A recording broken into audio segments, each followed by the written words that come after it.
My dear students, welcome back to Nurses Profile channel. Paramedical degree courses oda allotment, re-allotment, round 2 choice filling most of the students பண்ணிருப்பீங்க அப்படினு நினைக்கிறேன்.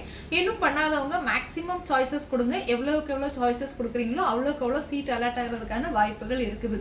Seat கிடைச்சதுக்கு அப்புறம் join பண்றதும் பண்ணாததும் உங்களோட விருப்பம். பட் choices வந்து நிறைய வச்சீங்கன்னா தான் உங்களுக்கு என்ன செய்யும் அப்படினா சீட் வந்து அலாட் ஆகும்.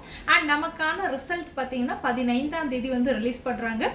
சோ ரிசல்ட் மோஸ்ட்லி என்ன செய்யாது அப்படினா போஸ்ட்பான் பண்ண மாட்டாங்க. ரிசல்ட் கரெக்ட்டா 15ஆம் தேதி உங்களுக்கு என்ன செஞ்சிருவாங்க அப்படினா ரிலீஸ் பண்ணிடுவாங்க. ரொம்ப முக்கியமான விஷயம் இதுல நீங்க தெரிஞ்சுக்க வேண்டியது என்ன அப்படினா அடுத்து 19ஆம் தேதிக்குள்ள நீங்க காலேஜ்ல வந்து ஜாயின் பண்ணனும். சோ காலேஜ்ல ஜாயின் பண்ணும்போது நீங்க தயாரா வச்சிருக்க வேண்டிய விஷயங்கள் என்ன அப்படினா சர்டிபிகேட்ஸ் எல்லாமே ரெடியா வச்சுக்கோங்க.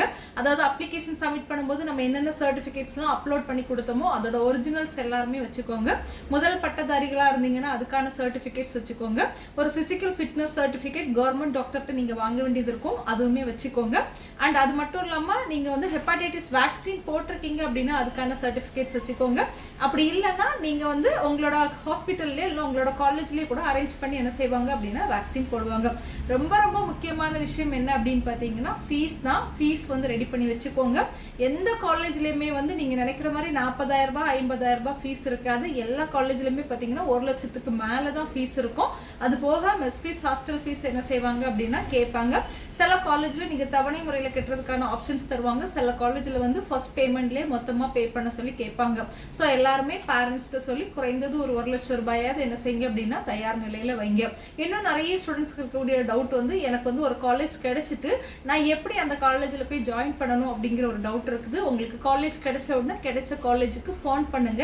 மோஸ்ட் ஆஃப் த காலேஜஸோட நம்பர் உங்களுக்கு வந்து கூகுள்ல இருக்கும். கூகுள்ல இருந்து நம்பர் எடுத்து ஜஸ்ட் கால் பண்ணி எங்களுக்கு இந்த மாதிரி உங்க காலேஜ் வந்து கவுன்சிலிங் மூலமா கிடைச்சிருக்குது அப்படிங்கறத இன்ஃபார்ம் பண்ணிட்டு என்னைக்கு வரணும், எப்படி வரணும் அண்ட் எவ்வளவு அமௌண்ட் கொண்டு வரணும், ஃபீஸ் என்ன அப்படிங்கறத நீங்க போன்லயே கேட்டு கன்ஃபார்ம் பண்ணிக்கிட்டு தேவையான டாக்குமெண்ட்ஸ் எல்லாம் எடுத்துட்டு நீங்க வந்து போனீங்கன்னா போதும். அட்மிஷன் போடுற அன்னைக்கே நீங்க ஹாஸ்டல்ல வந்து ஸ்டே பண்ண வேண்டியது இருக்காது.